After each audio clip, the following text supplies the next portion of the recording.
Olá, boa noite. Estão me ouvindo bem? Professor Fred, quanta satisfação tê-lo aqui conosco.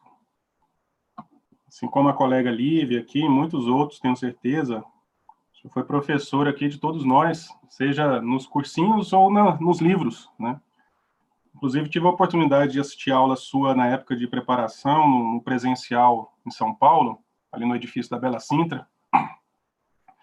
Eu até fiz uma pergunta especificamente sobre um jurista que a gente ouviu, né, anteriormente, que é o professor Dinamarco, e a sua teoria com Liebman. Mas certamente o senhor não vai se recordar, né?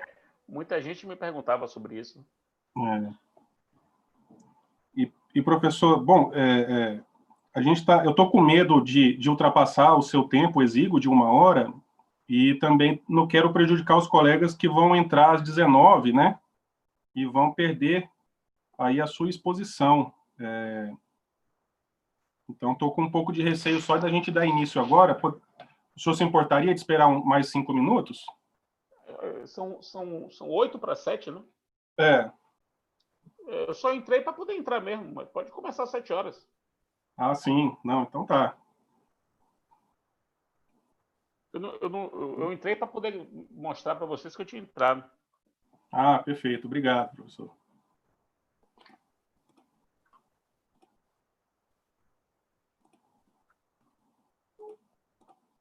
E já falando também, a gente já está ao vivo também no YouTube. Já temos alguns colegas lá nos aguardando. Agradeço, então, a presença de todos aqui pela plataforma Zoom e também aos colegas que se encontram lá no YouTube.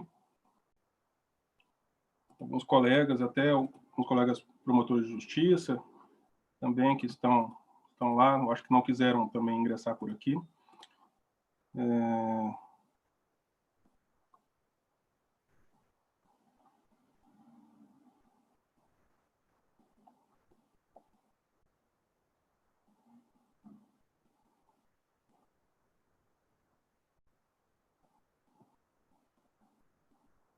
Parece que a colega Fabiola não tá ouvindo. Deixa eu ver. Os que estão com o vídeo aberto, Mônica, Silvio, Laura, Aureliano, boa noite aí para vocês. Obrigado aí pela presença. Muito bom. Deixa eu ver o que aconteceu com a Fabiola.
Olá, então, boa noite, colegas. Faltam apenas um minuto para iniciarmos, e eu já vou fazendo, então, o anúncio do nosso estimado palestrante de hoje, até para que a gente tenha bastante tempo com ele, que ele tem...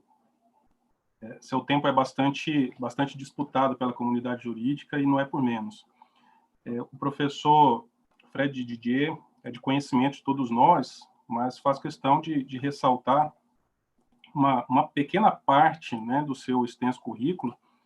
O professor Fred Didier é livre docente em Direito Processual pela USP, ele é pós-doutor pela Universidade de Lisboa, é doutor pela PUC São Paulo, mestre pela UFBA, e fez graduação, onde também fez a sua graduação em Direito, doutrinador de diversas obras jurídicas, membro de diversas associações de direito processual, inclusive associações internacionais, enfim, um nome que a gente não precisa de muito esforço, né, para demonstrar a grandeza que ele tem para o nosso direito processual civil.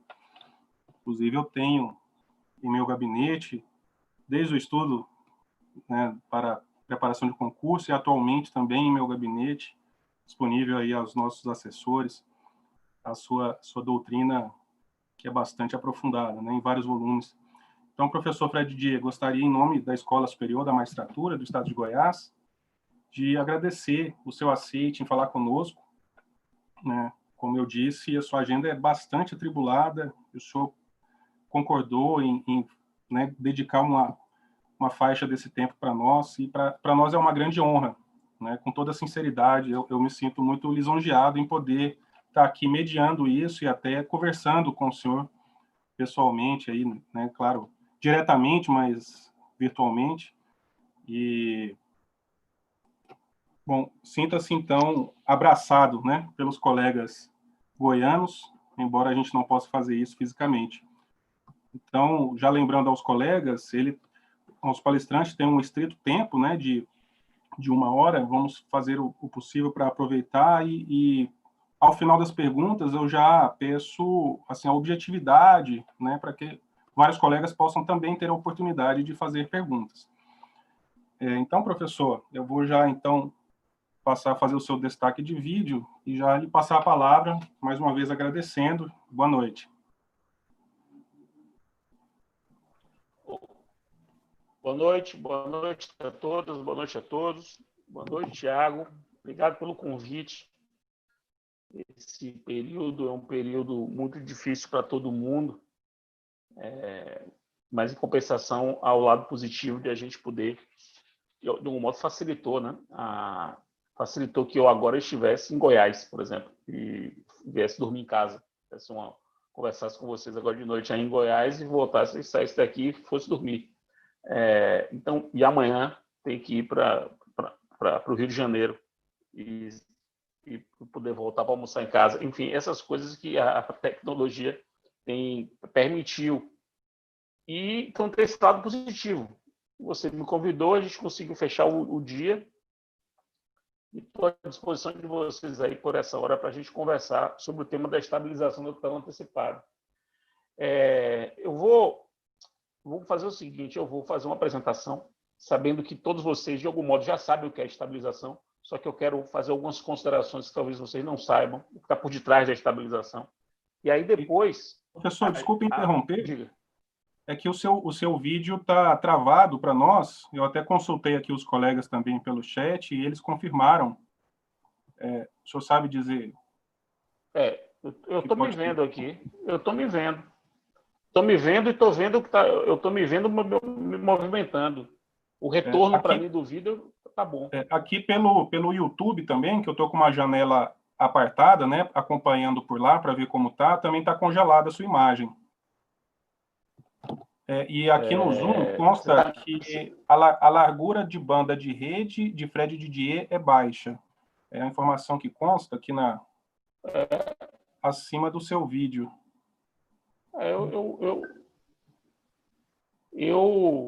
Eu tô na rede.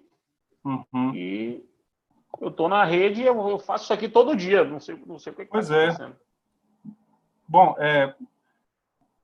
Bom, professor, vamos, como o áudio pelo menos está, eu não quero perder um minuto desse privilégio com o Peraí, senhor, então deixa eu ver uma podemos coisa. continuar com o vídeo, então, dessa forma, e a gente consegue pelo menos, o Melhorou áudio está assim? ok.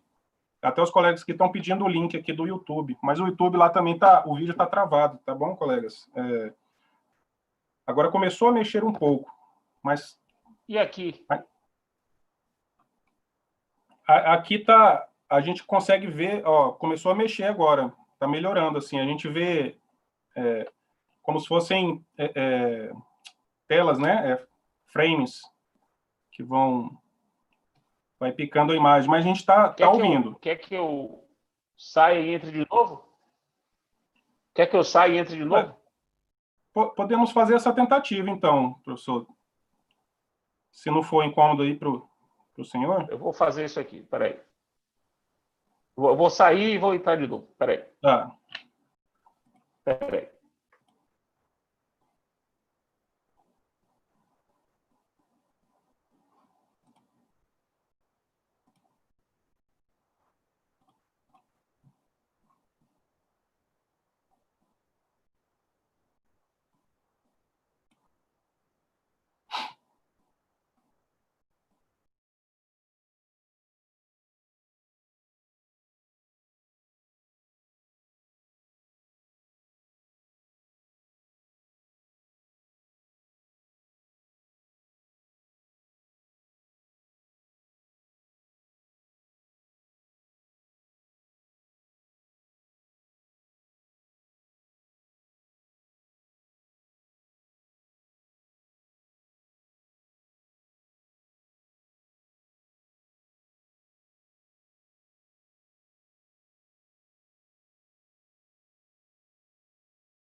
Bom, os colegas que entraram agora, eu vi que diversos entraram, né?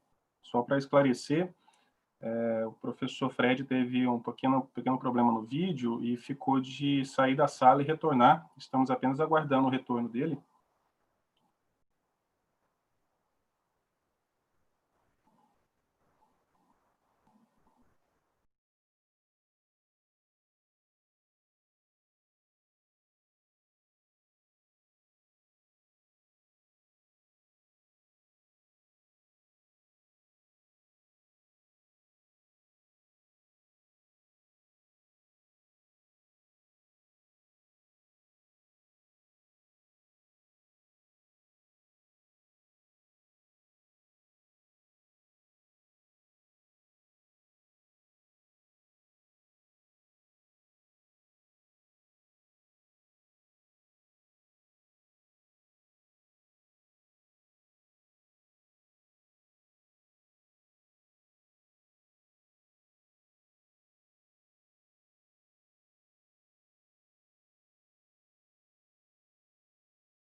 Está me ouvindo? Claro. Sim, sim, E me vendo? perfeitamente. Agora está Parece, me vendo? Então, peraí. sim, Deixa eu fazer mais uma coisa aqui, para ver se melhora. mas agora tá perfeito. A imagem, inclusive. É que eu estou pelo celular. Ah, Deixa eu só testar aqui para ver se... Peraí, vou fazer um teste aqui.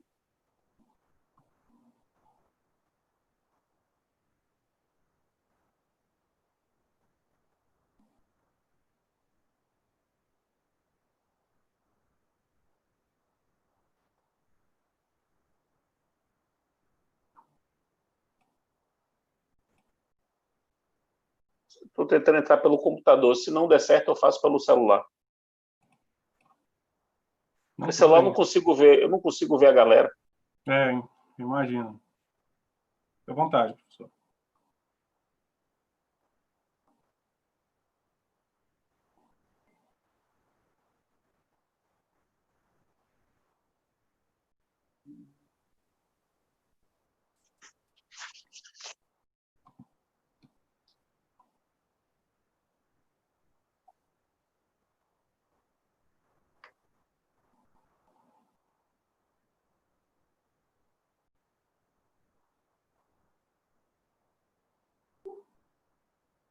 Eu vou pelo celular mesmo. Tá. Uma solução possível seria rotear a internet do celular para o computador, mas eu acho que seria Não, tá mais... bom aqui. Vocês estão me vendo bem? Sim, sim, perfeitamente. Pronto. Então, vamos começar. Vamos começar. Então, boa noite novamente a todos vocês. Obrigado pelo convite. O tema que vocês me sugeriram é o tema da estabilização da tutela antecipada satisfativa, prevista nos artigos 303 e 304 do Código. Eu vou supor que todo mundo aqui tenha alguma noção do assunto e por isso eu não vou fazer grandes introduções, porque, de um modo geral, você já sabe do que se trata. Mas eu quero apresentar algumas considerações introdutórias que me parecem importantes para a gente poder responder algumas questões práticas envolvendo a estabilização. A primeira é a seguinte: é uma premissa de que eu parto quando estudo esse assunto. A estabilização é um instituto que veio para favorecer o réu, não o autor. Parece uma coisa curiosa dizer que uma hipótese de tutela provisória que se estabiliza, ela favorece o réu. Mas percebam como é assim. Essa é uma técnica que foi pensada para dar ao réu uma opção de um processo mais barato. Porque, veja, o que é que diz o Código? Diz o artigo 303 e 304, concedida a liminar, e o réu não impugnando essa liminar, se estabiliza. Ou seja, quem vai determinar se haverá ou não a estabilização é o réu. É a decisão dele. É o comportamento do réu que vai determinar se haverá ou não haverá estabilidade. Cabe a ele decidir. E o que o réu ganha havendo estabilidade? Perceba o que o réu ganha. O processo se extingue imediatamente sem que o réu tenha gastado dinheiro contratando advogado. Então, o réu não contratou advogado, porque não gastou dinheiro com o seu advogado, e decide que prefere que o processo termine ali. Então, é um custo com advogado que é reduzido. Segundo, eu entendo, e essa foi uma das perguntas que o Thiago me fez, eu entendo que, diante do silêncio dos artigos 303 e 304, uma vez extinto o processo pela não impugnação da liminar, o processo vai ser extinto, a sucumbência nessa extinção deve ser uma sucumbência reduzida pela metade. Ou seja, em vez do piso de 10%, vai para 5%. E por que isso? Porque a estabilização ela é uma técnica monitória. Ela é uma técnica monitória. E aí está a segunda observação que eu quero fazer. A primeira é a de que se trata de uma técnica que veio para favorecer ao réu. E depois que ela é uma técnica monitória. O que significa ser técnica monitória? A técnica monitória é exatamente a técnica de se examinar a postulação do autor, ver se ela permite a concessão de uma ordem imediatamente e transferir para o réu a tarefa de dizer se o processo vai prosseguir ou não depois dessa concessão, da concessão da liminar. Técnica monitória é isso. Técnica monitória é a técnica de inverter a provocação por contraditório. Caberá ao réu, depois da ordem, decidir se continua ou não continua. Essa é uma técnica monitória. Exatamente a técnica da ação monitória, aquela lá do artigo 700 do CPC, que todos conhecem, uma ação antiga que já existia no Código passado. A ação monitória não é assim? Uma ação em que o juiz examina a petição inicial, vê a prova documental, concede uma ordem e cabe ao réu dizer se vai prosseguir ou não vai prosseguir. O que é que o Código fez? Ele trouxe a técnica monitória para a estabilização. O que é a técnica monitória? A técnica de transferir para o réu o ônus de provocar o contraditório. Então, onde é que eu quero chegar? Como o 303 e 304 eles são silentes em relação aos honorários de sucumbência, eu entendo que é preciso aplicar a regra da ação monitória. Por quê? Porque a ação monitória é um outro procedimento monitório previsto no Código. E aí você traz de lá a regra da monitória, que é a regra que diz que se o réu não impugnar a ordem monitória, 5% de honorários. Mesma coisa aqui. E aí vem a segunda vantagem do réu. Primeira vantagem do réu, não tem que contratar o seu próprio advogado, economia. Segunda vantagem do réu, ao não impugnar, o processo vai ser extinto e a sucumbência vai ser pela metade. O processo fica mais barato. Terceira vantagem do réu. O réu pode, por uma questão de estratégia, não querer que aquele caso prossiga para o tribunal, não querer que aquele caso prossiga para o tribunal para evitar a formação de um precedente. Evitar a formação de um precedente. Porque isso, para um litigante habitual, e os senhores sabem disso, é um problema. Então, é também um elemento estratégico para o réu.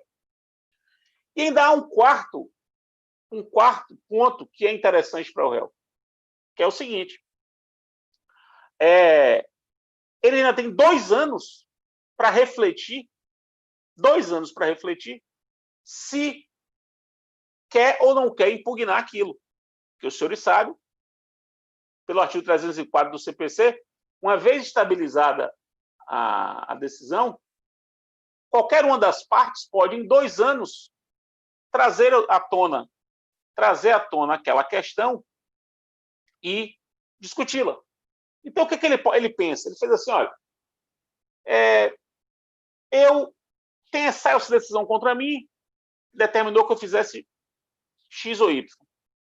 Se eu fizer isso, só isso, e não impugnar, o processo termina só com isso.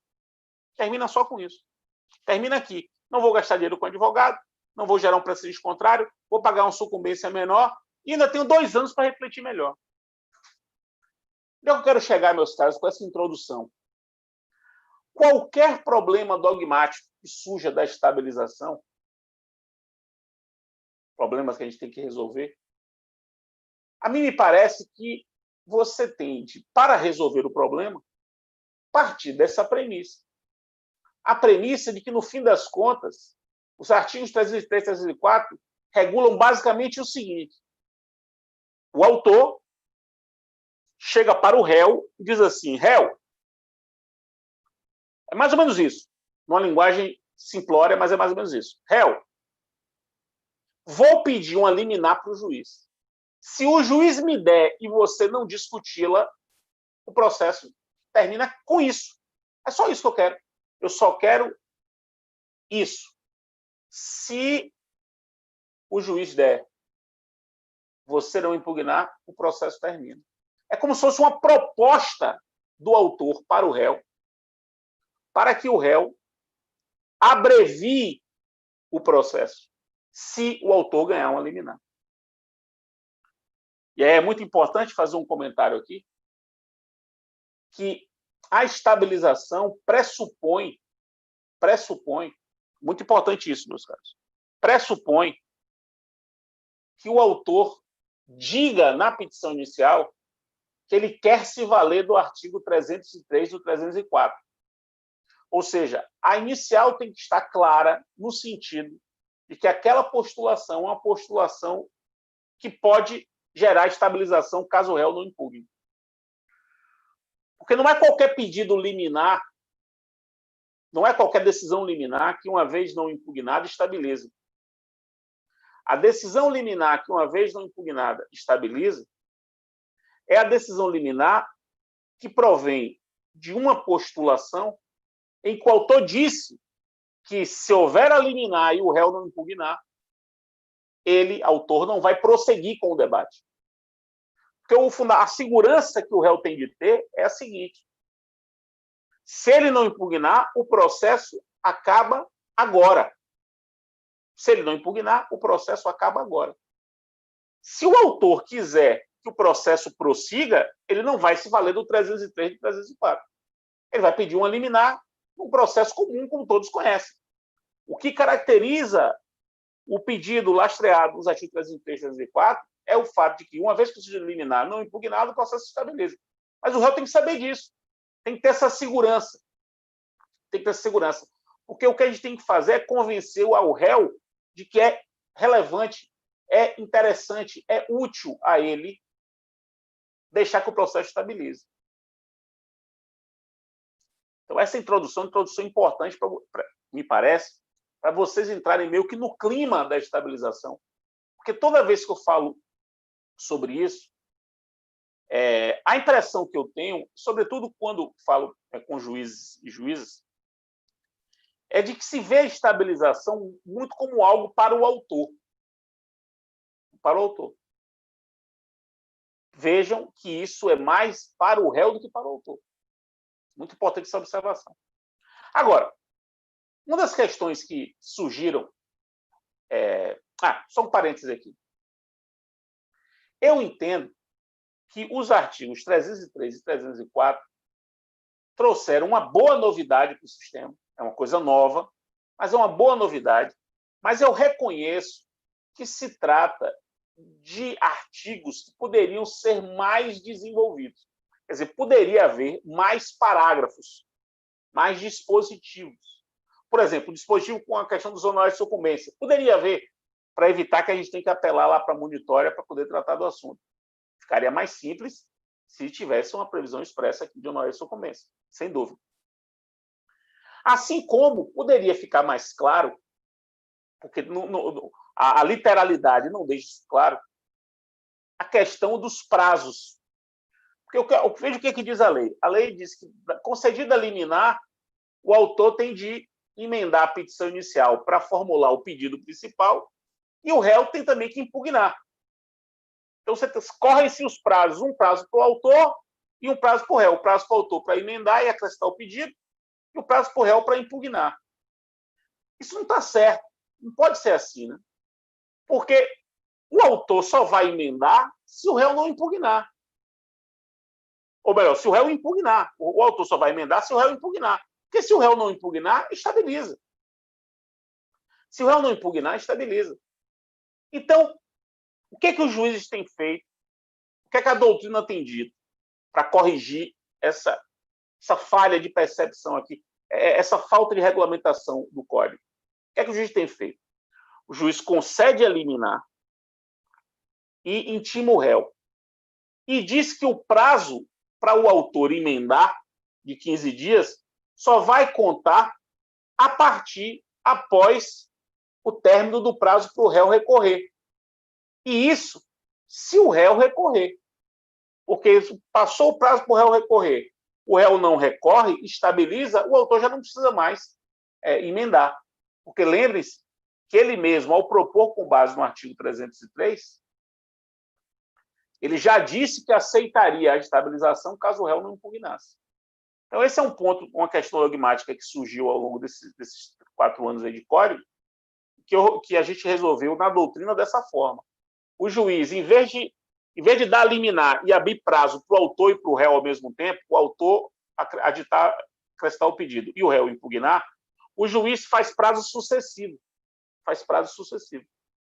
E sob condição.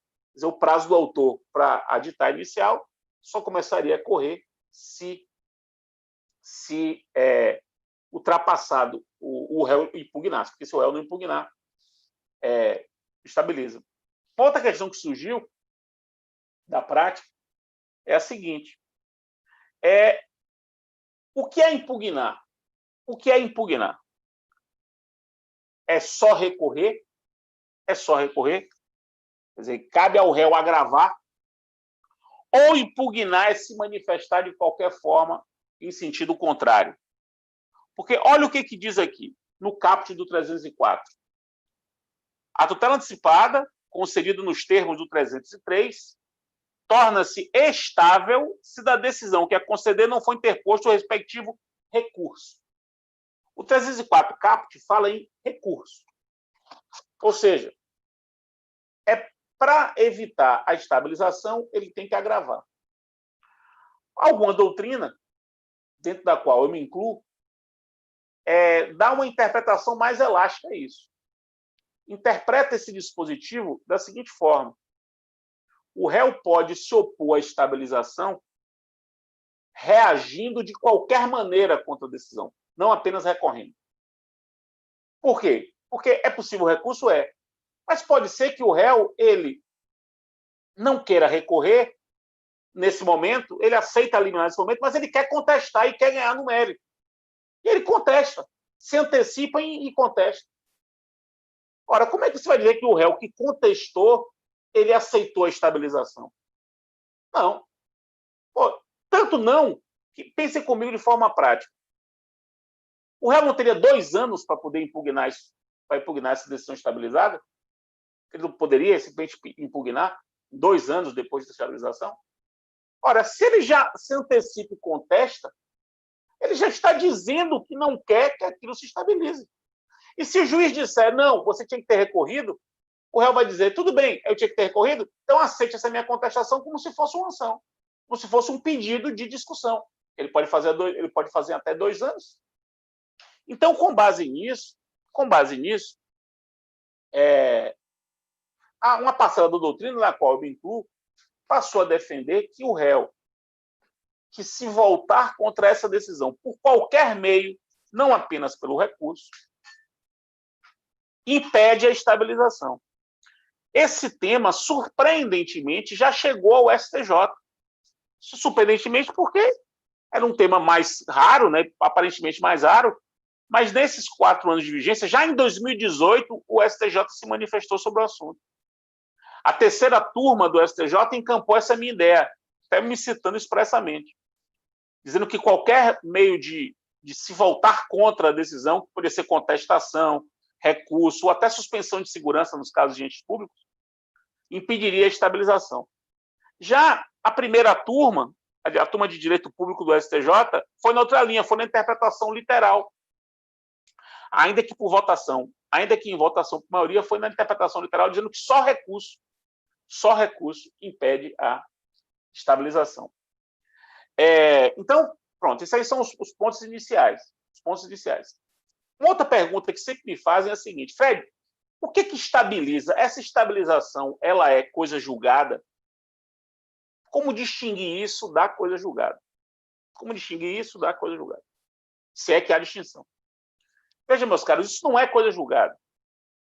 Porque a coisa julgada, perceba, a coisa julgada pressupõe o reconhecimento de um direito.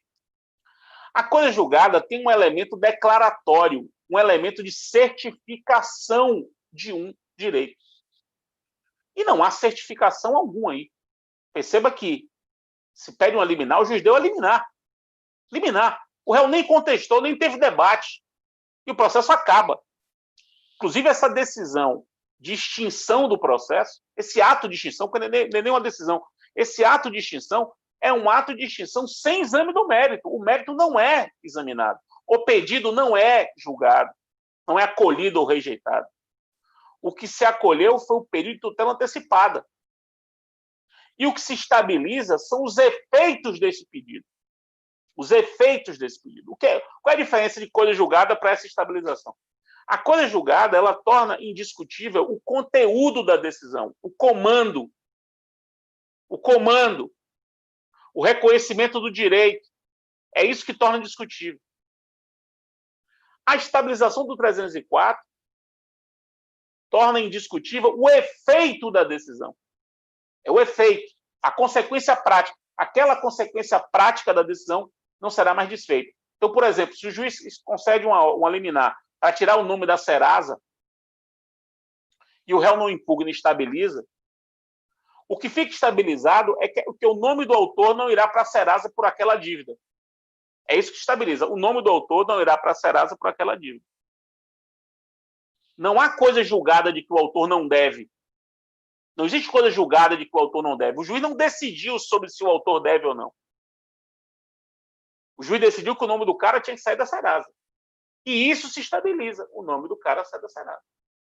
Então, a diferença entre coisa julgada e essa estabilidade é uma diferença de objeto. A coisa julgada recai sobre a declaração, sobre o conteúdo. A estabilidade do 304 recai sobre o efeito da decisão. E não sobre o conteúdo. Sobre uma coisa que vem depois dela, que é o efeito, e não sobre o conteúdo. É importante, meus caros, vocês perceberem e começarem a trabalhar com isso, que existem vários tipos de estabilidades. A coisa julgada é uma delas. Aqui é uma outra estabilidade. Aqui é uma outra estabilidade. Só de 304 é uma outra coisa. Preclusão é outra coisa. Estabilidade é um gênero, como, aliás, bem percebeu Antônio do Passo Cabral. Estabilidade é um gênero. Aqui é uma espécie, que não se confunde com coisa julgada. Aí você vai me perguntar, mas Fred, isso vale, a estabilização vale para qualquer ação? Qualquer ação? Eu entendo, e aqui é uma coisa que a gente está construindo ainda, que a técnica da estabilização é uma técnica que vai encontrar os seus espaços na prática. Ou seja, ela vai encontrar os tipos de causa que, para os quais ela será mais adequada. Por exemplo, uma ação de indenização não tem uma liminar. Seria uma liminar numa ação de indenização? Seria para pagar imediatamente, liminarmente, a indenização? Nenhum juiz faria isso. Né? Nenhum juiz faria isso. Nenhum juiz dá liminarmente uma indenização. A indenização pressupõe defesa, investigação, prova. A minha impressão é a de que a estabilização ela serve muito bem para ações em que a liminar seja de fazer, não fazer ou dar coisa que não é dinheiro. Fazer, não fazer ou dar coisa que não é dinheiro. Esse é o espaço que me parece o mais adequado para a prática da estabilização. E eu vou dar alguns exemplos. Um é um exemplo real. Um exemplo real.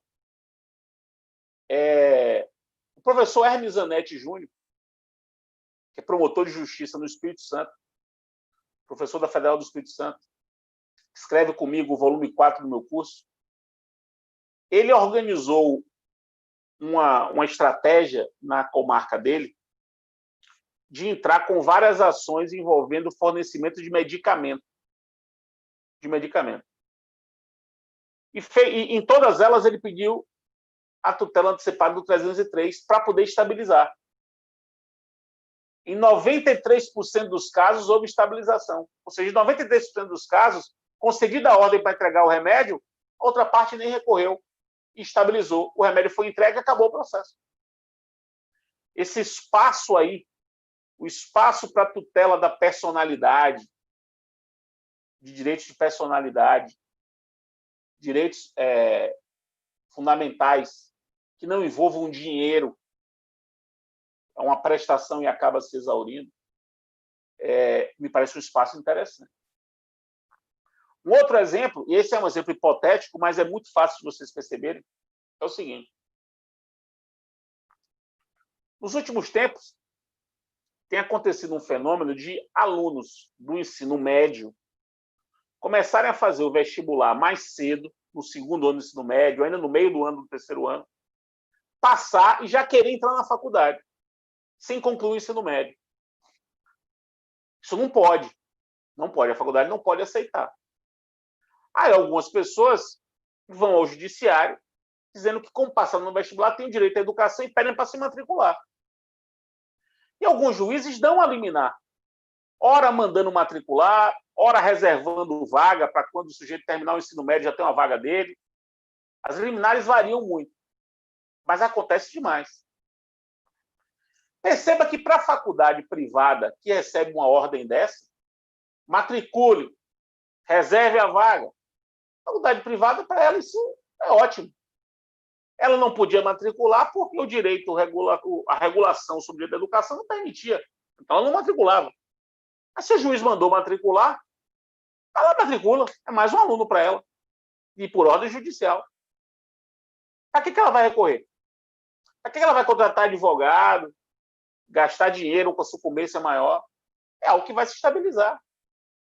Algo que se estabilizaria. Em tempos de pandemia, isso pode acontecer muito. Em casos em que o Estado, por exemplo, não queira tomar uma medida muito dura, ele lava as mãos, aí algum legitimado coletivo entra com ação civil pública e o judiciário dá uma liminar para fazer um lockdown, para determinar o isolamento social. O juiz dá uma liminar que seria o ato administrativo que não foi tomado. Imagine que o poder público pode gostar e não recorrer. E estabiliza. E é possível estabilizar quando o réu é o poder público. Não tem problema, porque não há coisa julgada.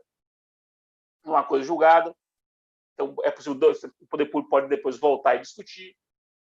Não há problema algum. O raciocínio é o mesmo. Não cabe ação monitória contra a Fazenda Pública, tem até súmula do STJ sobre o assunto.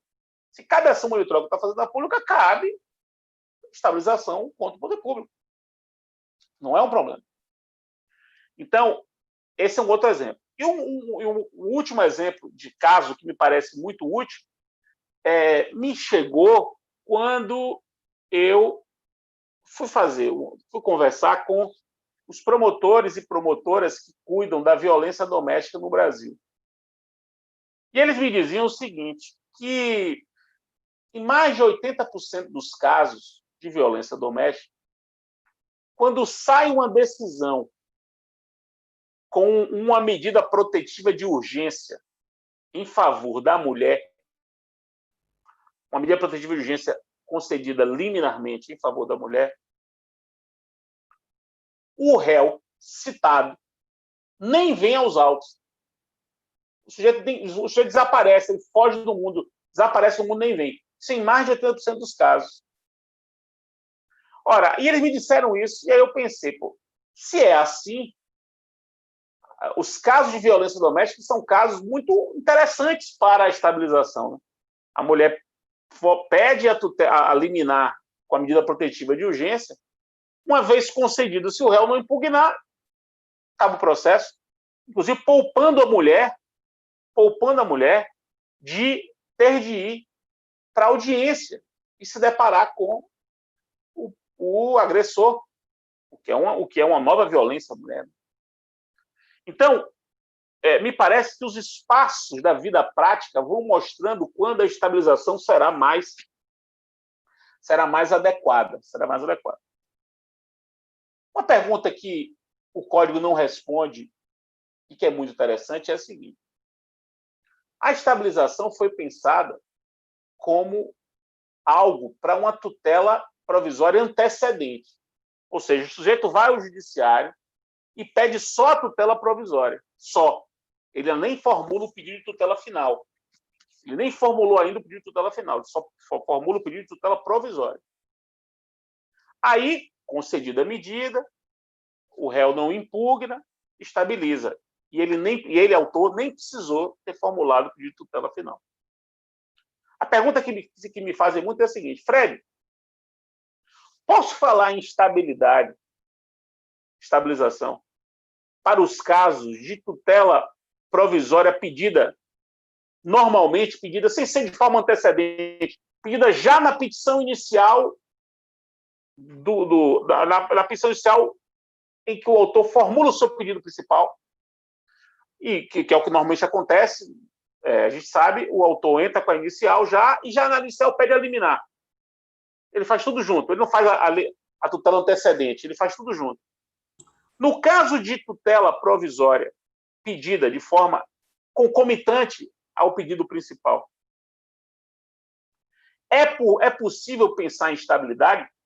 O Código não fala nada. Eu entendo que sim, é possível, desde que isso fique claro na inicial. Porque é preciso que o réu saiba, lembre-se disso, é preciso que o réu saiba, tenha ciência, para que o réu saiba que se ele não impugnar, o processo vai ser extinto e não vai ter prosseguimento. Então, o que é que eu acho que é possível? O autor formula o seu pedido principal e pede uma tutela provisória e na inicial diz: réu, formulei tudo junto, mas se o juiz conceder a liminar e você não impugnar, por mim, o processo não prossegue e termina aqui. É possível fazer isso? Não tenha dúvida. Você vai pegar a técnica monitória lá do 303 e vai jogar essa técnica. Para o procedimento comum, que é o procedimento em que eu formulo a tutela provisória liminar. Aí você me pergunta, como perguntou aqui, Fred, e o duplo grau da Fazenda Pública? Tem duplo grau em liminar? Decisão interlocutória tem duplo grau? Não tem. Não tem duplo grau. E o duplo grau, a remessa necessária, foi pensada para as decisões finais, por conta da coisa julgada.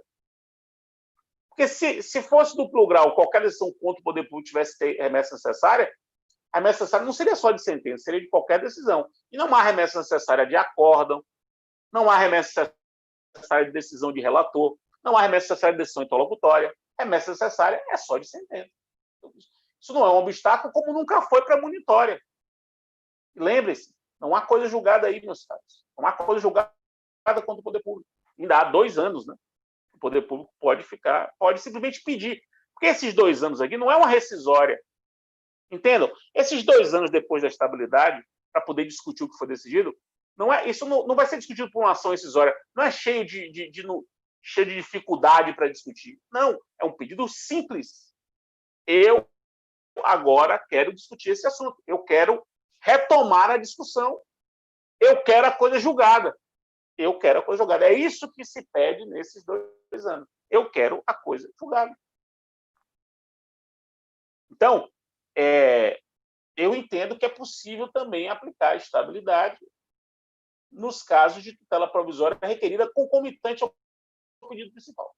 E defendo também, no meu curso, no volume 2 do curso, uma interpretação mais ousada de que também é possível estabilização para a tutela da evidência do 311, desde que o autor deixe isso claro na inicial. Vou pedir uma liminar de evidência, se o réu não impugnar, eu aceito que o processo não prossiga, eu não vou precisar mais da decisão de mérito. Com isso, apresento o tema, eu falei aí 35 minutos, 36 minutos, para permitir agora que a gente fique debatendo. Abrir a palavra para vocês aí para a gente poder responder as perguntas e debater. Mais ou menos isso que a gente tinha acertado com o Tiago. Obrigado, professor. Foi direto a pontos bem estruturais da estabilização. Obrigado pela profundidade. E eu já concito aqui os colegas, para a gente aproveitar o máximo tempo. Os colegas que queiram dirigir a pergunta ao professor, eu vou dar preferência às perguntas aqui orais. São poucos os colegas que estão aqui com o vídeo ligado? Algum colega deseja fazer a pergunta? Pode só erguer a mão que já estou no modo mosaico aqui, eu já consigo ver. Aureliano. Aureliano. Boa noite, Aureliano.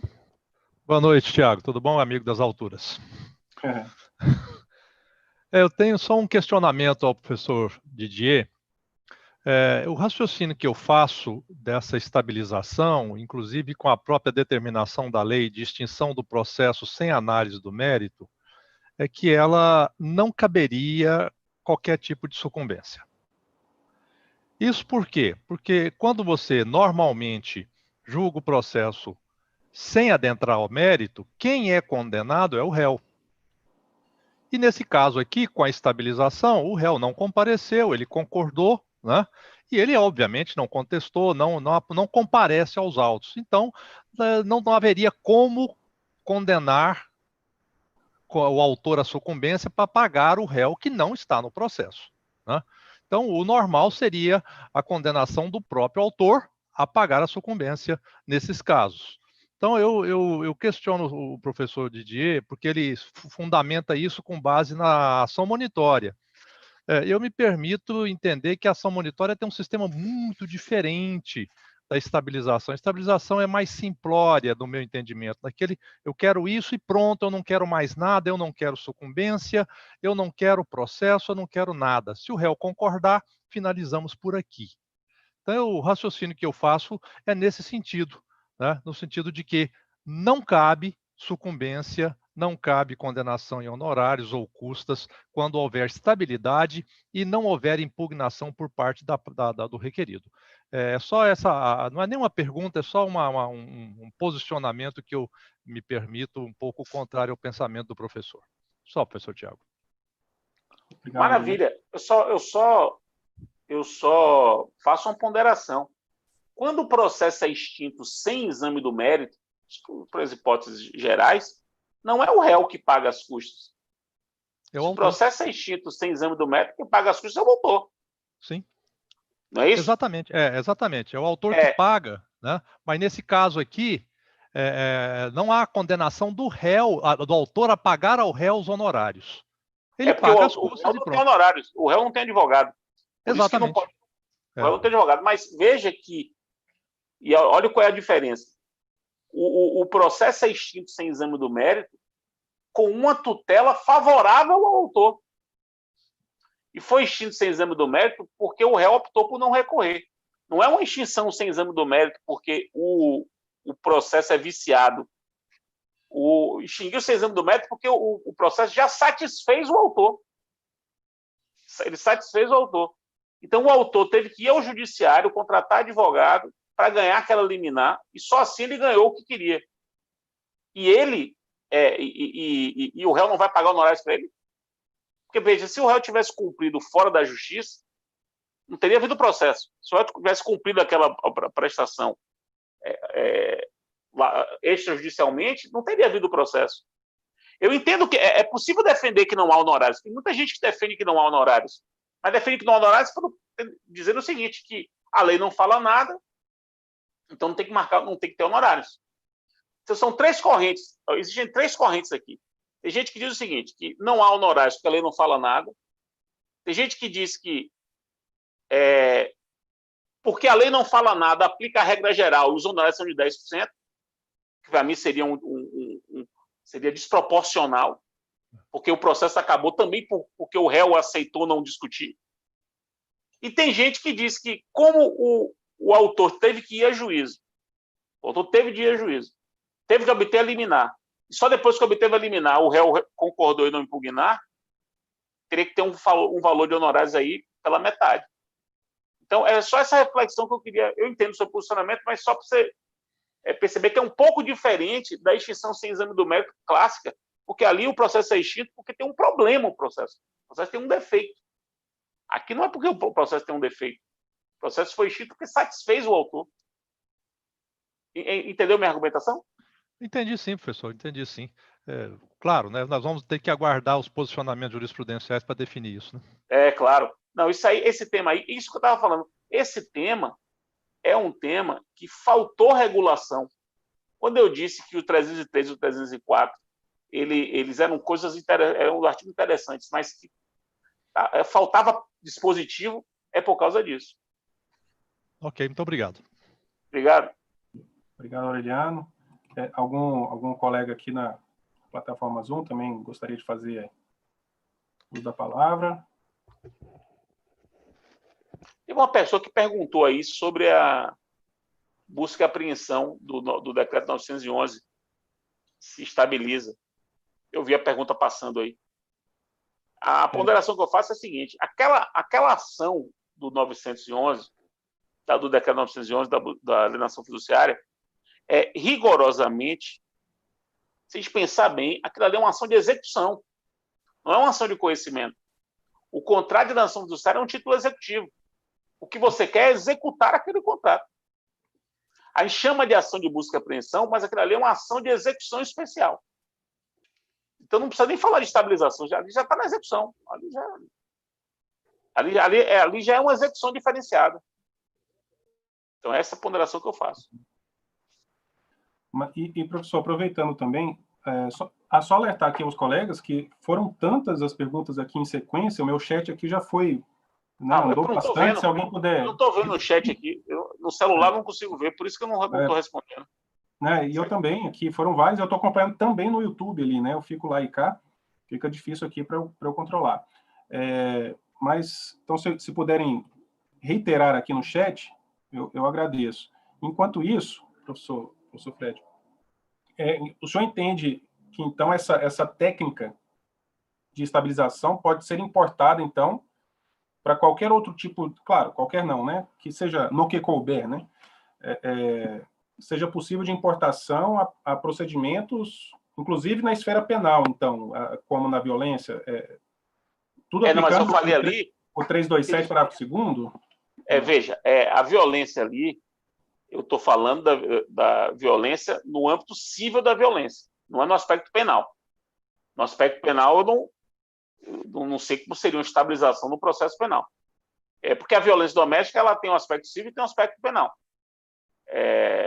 O exemplo que eu dei ali foi para a tutela civil da violência doméstica. Tá. A tutela penal, não saberia dizer. E em relação a procedimentos especiais, como, por exemplo, até embargos de terceiro, outros procedimentos, poderia haver essa importação dessa técnica diferenciada para lá, e não só do especial para o geral? Boa pergunta. Acho que sim, por conta do sistema, que eu acho que o código, eu defendo isso nos livros, que o código criou, é um sistema de trânsito das técnicas, então as técnicas podem transitar entre os procedimentos. Agora, com aquela ressalva que eu falei. Qual é a ressalva? Para que essa técnica seja aplicada, é preciso que o autor, que formula o pedido de tutela provisória, ele deixe claro para o réu que, uma vez concedida a liminar e o réu não impugnando, o processo não vai prosseguir. Porque sem essa clareza, não pode estabilizar. Porque senão seria pegar o réu de calça curta, né? Porque o réu não impugna pensando que vai estabilizar, aí o autor depois diz assim, peguei você não recorreu, estabilizou, agora eu vou prosseguir, quero minha coisa julgada. E, professor, aqui também estão perguntando se no ato do aditamento da inicial, se poderia haver ampliação objetiva ou subjetiva da demanda, né? Veja bem. Ficaria vinculado. Vamos lá. Perceba que no aditamento, até aquele momento, não foi feito nenhum pedido de tutela principal, de tutela final. Então, quando você for aditar, é nesse momento que você vai acrescentar todos os pedidos que você quer. Porque até aquele momento você não formulou pedido nenhum. Agora, se é possível acrescentar novo réu, aí é uma boa pergunta. Eu não pensei sobre isso. Que seria uma ampliação subjetiva, né? Acrescentar novo réu. Pensar um pouco. Porque aí seria... Porque o primeiro réu já foi citado, né? Ele já foi citado e impugnou, por isso não estabilizou, e você está aditando. Então, eu não sei se você pode acrescentar, fora das hipóteses legais, um novo sujeito ao processo. Mas o pedido, você pode fazer o pedido que você quiser, porque até então você não fez pedido de tutela final nenhum. A colega aqui também, Emília, perguntou se o réu não impugnar a liminar, o autor ainda assim tem direito de aditar a inicial e formular pedido, ou seja, ele, apesar, né, de ser mais voltada como um direito do réu, o autor pode fazer questão de querer uma coisa julgada, né, sobre isso e querer... Não, aí é venire contra factum próprio. Foi aquilo que eu falei. Porque, veja, se o autor já disse na inicial que ele quer o 303 e, portanto, ao querer o 303, se o réu não impugnar, estabiliza, se ele já disse isso, o réu não impugnou porque sabia disso. Se o autor diz que aceitaria que o processo terminasse ali, caso o réu não impugnasse, o réu vai e não impugna. O autor, diante da não impugnação, diz assim, ele não impugnou, agora mudei de ideia, agora eu quero prosseguir. Não pode. Isso é venire contra factum próprio. Perfeito. E o colega Fábio pergunta aqui, fez uma pergunta até reservada aqui no chat, Fábio, mas eu vou replicar aqui. Na obrigação de fazer fornecimento de medicamento de uso contínuo, caso citado por Hermes Zanetti, se estabiliza e o processo é extinto sem resolução do mérito. Como fica o cumprimento / execução da tutela estabilizada caso haja inadimplemento, uma interrupção no fornecimento, etc. Essa decisão é título executivo. Essa decisão é título executivo. Você vai poder pegar essa decisão que se estabilizou e promover a execução. Execução daquilo que... É um cumprimento de sentença, então, basicamente. É um cumprimento de sentença. Né? É um cumprimento de sentença com base nessa decisão.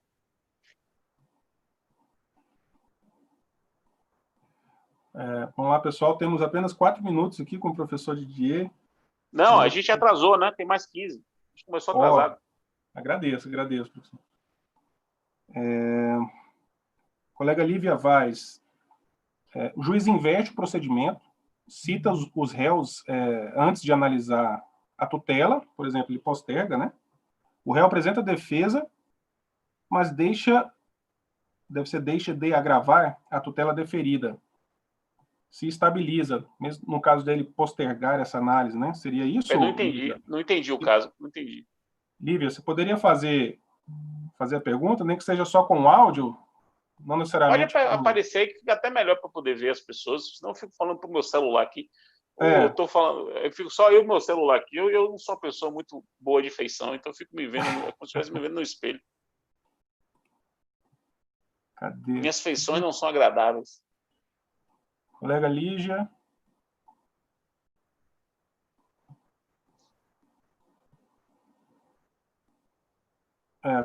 Bom, acho que ela não estou achando ela nem na lista aqui, dos colegas. Bom, algum outro colega... Não ver o chat, por isso que eu não consigo responder. Aqui o Guilherme. Guilherme aqui estendeu a mão. Guilherme, o Fred, o nosso processualista aqui em Terras Goianas. Manda, aparece aí. Boa noite, Guilherme. Deixa eu só abrir aqui o...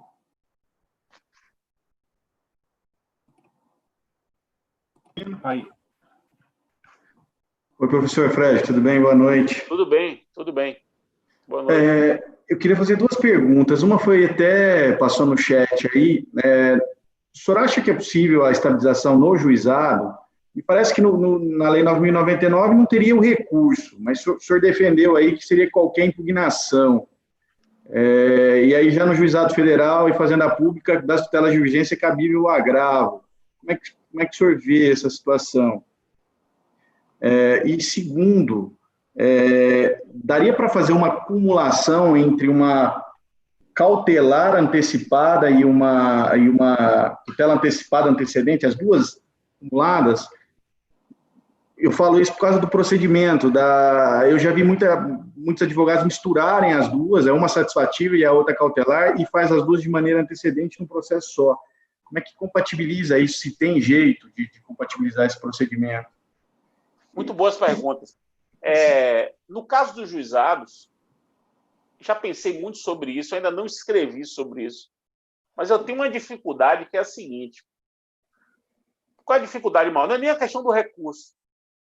Porque você poderia, por exemplo, pensar no mandado de segurança com um instrumento apto que, uma vez não utilizado, estabilizaria. A questão nos juizados, a pessoa jurídica ré, vamos colocar que o juizado, normalmente a pessoa jurídica é ré, normalmente, ela não pode propor uma ação nos juizados, como regra, né? Como regra, salvo as microempresas e tal. E aí, se ela não pode propor uma ação, como é que ela poderia impugnar isso por meio dessa ação?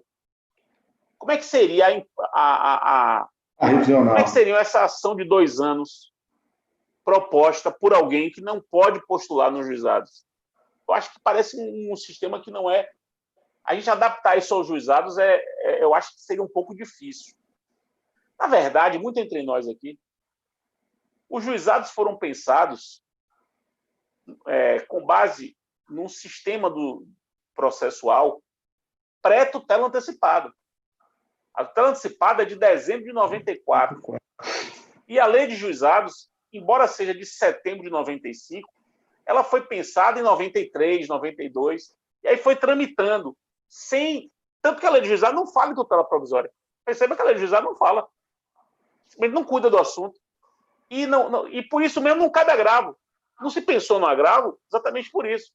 Veja que a lei dos juizados federais, que é de 2001, já fala e prevê o recurso contra a decisão de tutela de urgência. Só que a lei de 95 não estava com isso em mente.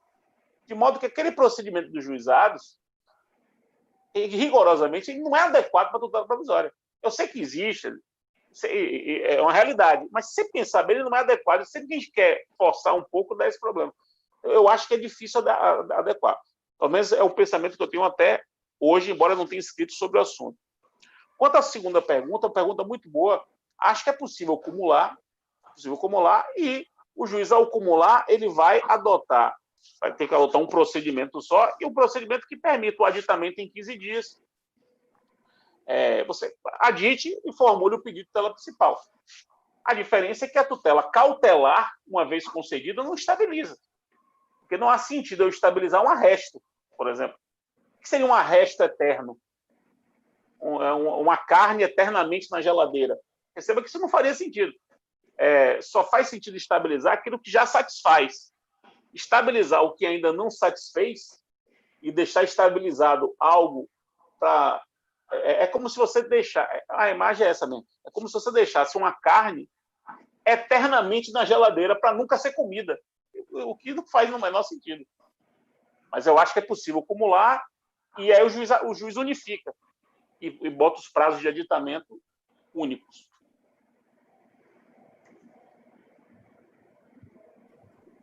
Obrigado, Guilherme. Professor Fred, a Lívia reformulou aqui a pergunta. Seria mais ou menos assim. Então, o juiz é apresentada a tutela antecipada, antecedente, e o juiz postergaria. Eu não sei nem se seria até cabível, né, isso. O juiz posterga para depois da defesa do réu. Quero ouvir previamente. Não tem mais estabilização. Não, né? Porque se já tem contestação, não falo mais em estabilização. Aí já não é mais estabilização. Estabilização pressupõe... A estabilização é para não ter contestação. Para não ter contestação. Ok. Algum colega a mais aqui presente? Estou tentando ver todos aqui pela... Vocês já tiveram muitas estabilizações pedidas? Como é que está isso aí na prática? Professor, eu praticamente... Não. Teve uma, inclusive, que eu achei interessante, uma estabilização, que era para remover uma cerca, né? Sugeri ao autor que ele requeresse ou se manifestasse, se ele tivesse interesse na estabilização, e deixou inerte. Mas não... na prática, infelizmente, não está sendo um instituto muito utilizado, né?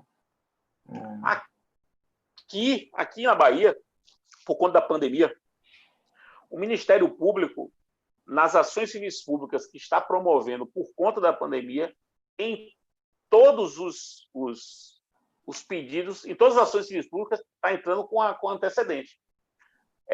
Meio que tentando eliminar para ver se a parte não impugna e estabiliza. E essa tutela antecedente, professor, ela também seria possível de negociação processual, pré-processual? Sim, Negociar. defendo isso expressamente. Defendo expressamente que é possível negócio processual que regule isso. Como, por exemplo, o negócio dizer que se houver pedido de tutela antecedente, ela vai se estabilizar em qualquer caso de não impugnação pelo réu. E aí evita essas discussões todas. Você evita essas discussões sobre qual é o instrumento para estabilizar, se cabe em evidência, se cabe na tutela provisória requerida conjuntamente com o pedido. Isso tudo pode ser negociado. A doutrina já é bem farta em relação a isso. Uhum. Okay. Professor, já tiveram algumas outras perguntas aqui, mas são repetidas. Eu não consigo ver as perguntas, por isso que eu não estou conseguindo responder. Não, sim, perfeito. Falar. Eu estou tentando filtrar aqui, que são várias na sequência, e não formular as que já tiveram alguma repetição.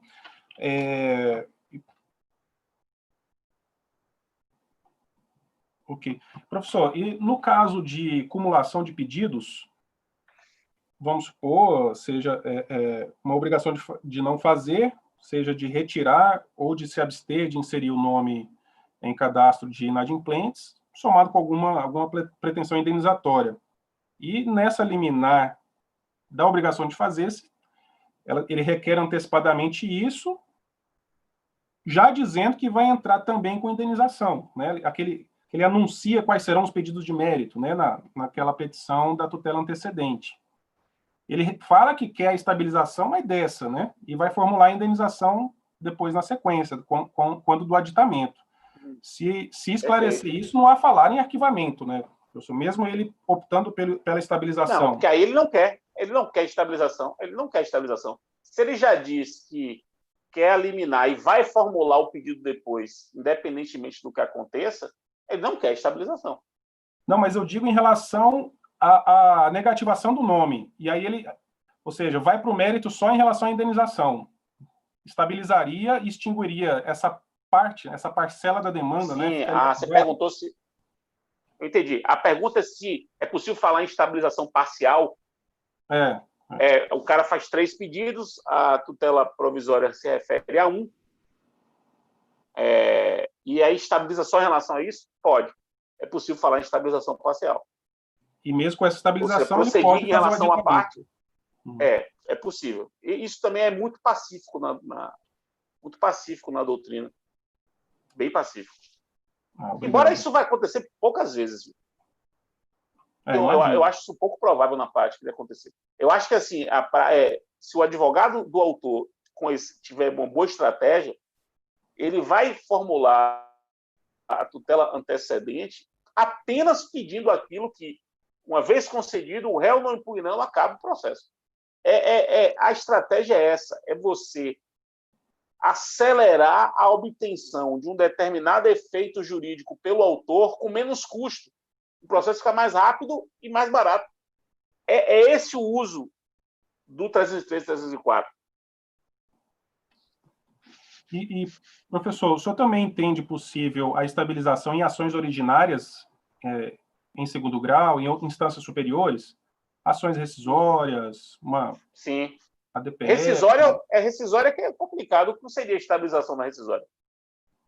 Nas ações constitutivas e declaratórias, a pergunta é boa pelo seguinte: eu ainda não consegui vislumbrar o que seria uma estabilização, muito claramente, como é que funcionaria a estabilização numa ação constitutiva ou declaratória, que é o caso da rescisória. Inclusive, já tem até anunciado o doutrinário dizendo que não se admite estabilização em rescisória, né? Que vai estabilizar contra a coisa julgada? Seria no máximo em ações originárias, né? Não sei. É um pouco estranho. Assim, em rescisória, acho difícil falar em estabilização. Mas em ações originárias, sim. Existem ações originárias que são originárias por algum tipo de outra competência. Por exemplo, a ação civil originária no Supremo. A ação civil originária no Supremo é uma ação como outra qualquer. Só que é originário do Supremo porque envolve Estados da Federação, envolve União contra o Estado. E aí cabe a estabilização, sem problema.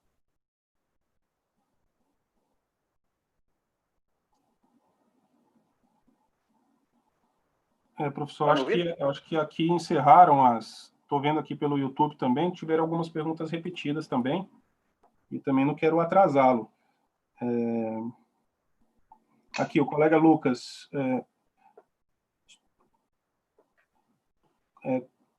Como ficam as custas processuais do pedido aditado quando alterado substancialmente o valor da causa? Prevalece o 308 do CPC? Se quando do aditamento elevar em muito, né, o valor da causa. Lembre-se que até então só havia pedido de tutela provisória. Não havia pedido de tutela final. A tutela final vai ser feita agora. Vai ser feita agora. Que o valor das custas já seria aquela que seria quando do aditamento, né? Ele já antecipa. Mas isso é para cautelar. Isso é para cautelar, não é para satisfativa, né? Porque a lógica é a seguinte, como na cautelar ele tem que anunciar, né, o que vai pedir depois, mais ou menos, aí você já calcula o valor de uma vez só. É um processo só. Se houver uma mudança, é porque isso depende muito da lei de custas local, de como é que regulamenta a custa caso a caso. Se houver, eu entendo a pergunta, se houver uma disparidade muito grande nesse aditamento, vai ter que corrigir o valor da causa. Né? Inclusive, sob pena de revogar, né, ou de cassar a liminar, talvez. Me parece que sim. Me parece que sim. Nunca tinha pensado nesse problema. Estou pensando agora. Bom, acho que agora é isso. O colega Lívia perguntou da... Vem cá, Thiago, ficou melhor assim como está agora ou assim? Ou não tem diferença? Tem, assim ficou estreito, né? Como se fosse o celular vertical, né? No outro a gente vê tela cheia aqui, praticamente. Ah, perfeito. Então assim é melhor. A gente vê mais... Na verdade, ele fica um quadrado perfeito, pelo menos no zoom, né? Entendi. Fica exatamente quadrado. Na outra ele fica um retângulo bem... porque estava no celular, por isso você estava percebendo, aí eu inverti. Perfeito. Bom, professor, gostaria então de agradecer a sua presença e inteiramos aí às praticamente 20h15. Gostaria de agradecer imensamente em nome da Escola da Magistratura do Estado de Goiás. A nossa sala aqui ficou cheia, lá no YouTube também, vários colegas estão por lá nos acompanhando. E gostaria apenas de enaltecer também a sua competência, a sua capacidade, a sua doutrina. Ela é uma referência para todos nós, né? Os julgados do Tribunal de Goiás fazem muita referência à sua doutrina, né, nos votos, e o senhor é uma referência para nós, né? Isso aí, sem dúvida. Muito obrigado. Né? Continue sendo essa pessoa que, apesar de tanta competência, é tão humilde, assim, né? E conversa... de igual para igual, e aceita fazer essas lives com a gente que é tão admirador do seu trabalho. Meu caro, um prazer isso para mim. Meu único problema é o meu tempo. O resto, se eu tivesse todo o tempo do mundo, eu ficava aqui conversando com vocês o tempo todo. Isso é um prazer. Adoro conversar sobre o processo, adoro conversar com juízes.